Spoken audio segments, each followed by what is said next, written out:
Assalamualaikum warahmatullahi wabarakatuh. Nama saya Danar Aridani Yulianto. Di sini saya akan mendemonstrasikan 4 literasi digital. Yang pertama ada digital ethics, yang kedua ada digital kultur, yang ketiga ada digital skill, dan yang keempat ada digital safety. So, buat yang penasaran, saksikan terus ya.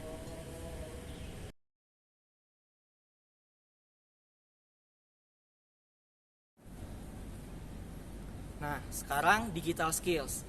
Nah, dalam digital skills ini saya akan mendemonstrasikan bagaimana kita berperan dalam digital skills dalam lingkungan sehari-hari. Nah, contohnya ini saya ada di Badiklat Pusat. Nah, di belakang saya ini adalah perpustakaan Badiklat Pusat. Nah, penerapan digital skill dalam hal ini adalah sebelum kita memasuki Badiklat perpustakaan Badiklat Pusat, kita harus menggunakan aplikasi Peduli Lindungi. Nah, dalam penerapan aplikasi Peduli Lindungi inilah kita sudah menerapkan digital skills kita, terutama dalam protokol kesehatan. Yuk.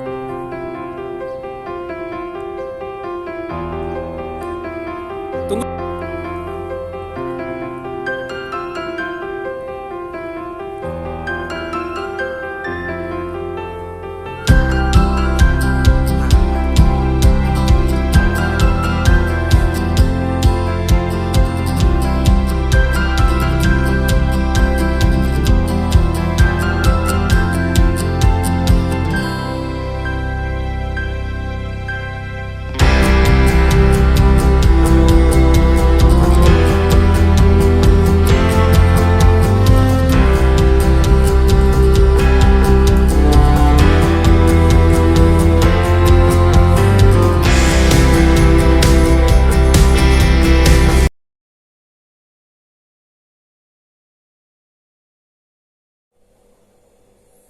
Wah, ini berita apaan nih?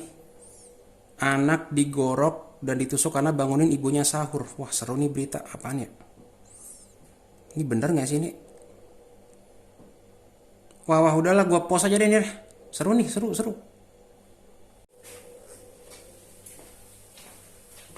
Mas Dimas, Dana, ada apa, Nar? lagi ngapain nih Mas? Nih, lihat nih. Ada berita seru, anak digorok dan ditusuk karena bangunin ibunya sahur. Wah, ini nggak tahu bener nggak tahu nggak, tapi seru nih buat jadi postingan kan. Ntar banyak yang komenin like. Waduh. Jangan Mas, nggak boleh itu. Nah, kita itu kalau membaca berita itu nggak boleh langsung di-share. Nah, Apalagi terutama berita-berita yang tendensius seperti ini. Sebelumnya itu kita harus menganalisa dulu nih, apakah berita ini asli atau bukan, hoax atau bukan. Nah, jadi kita sebelum men-share itu kita harus analisis dulu beritanya, karena nanti kalau Mas Dimas men-share tanpa cari tahu itu berita benar atau bukan, nanti malah akan terjadi kehebohan di masyarakat. oh gitu. Iya, tadinya kan saya pikir ini buat seru-seruan aja, buat iseng gitu kan. Karena seru, kayaknya udahlah kita post aja gitu. Nah, itu nggak bisa begitu Mas Dimas. Nah, dalam pelajaran kita kali ini itu namanya masuk digital etik atau etika digital. Itu bagaimana kita beretika dalam dunia media sosial. Nah, salah satunya itu tidak gampang menyebarkan berita hoax atau berita yang masih simpang siur atau tendensius seperti ini. Gitu. Jadi Mas Dimas kedepannya kalau ada berita yang seperti model seperti ini, yang tendensius seperti ini, jangan langsung di-share ya, tapi kita analisa dulu, kita cari tahu dulu kebenarannya, apakah ini beritanya benar atau bukan, hoax atau bukan, kredibel atau bukan. Oke. Oh, oke dah. Ini kayaknya nggak jadi gue post deh. Mungkin kedepannya saya hati-hati dan menerapkan prinsip digital ethics tadi ya. Betul. Karena saya baru tahu banget nih ethics itu apaan, nih digital ethics itu nggak ngerti sebelumnya. Oke. Oke deh, thank you deh. Kedepannya saya hati-hati sih, Nar. Thank you ya. Oke, Mas Dimas, terima kasih ya. Sip. Semangat.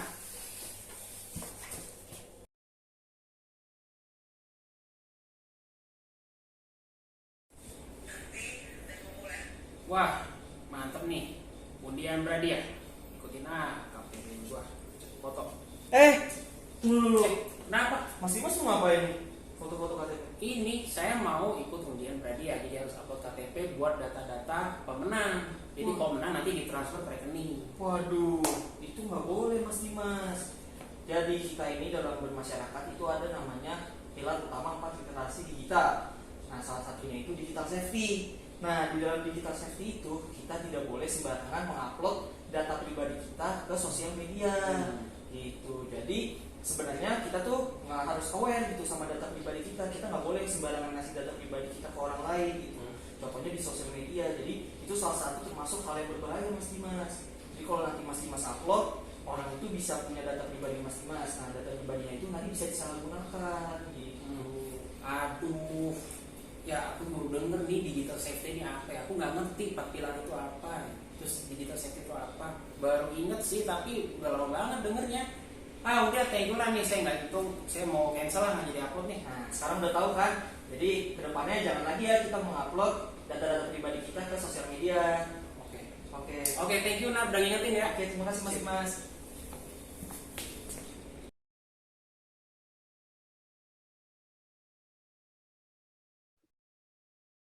Oke guys, selanjutnya di sini saya akan menjelaskan penerapan tentang digital kultur. Nah, di sini saya akan memberi contoh bagaimana contoh digital kultur yang ada di masyarakat Indonesia.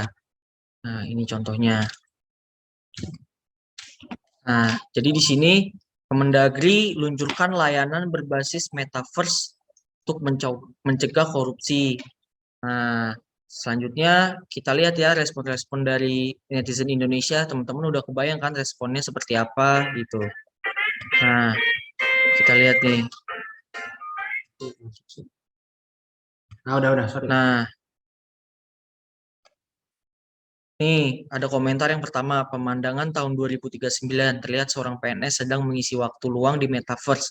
Ini kayak disebut PopCap Negeri Sipil. Nah, di sini dia melakukan sindiran ya, atau mengejek atau mengenyek gitu, bahwa menurut dia PNS ke depannya nanti dia akan menggunakan metaverse itu untuk hanya bermain Zuma gitu. Ini kan adalah stigma bahwa PNS kerjanya males-malesan atau main game aja.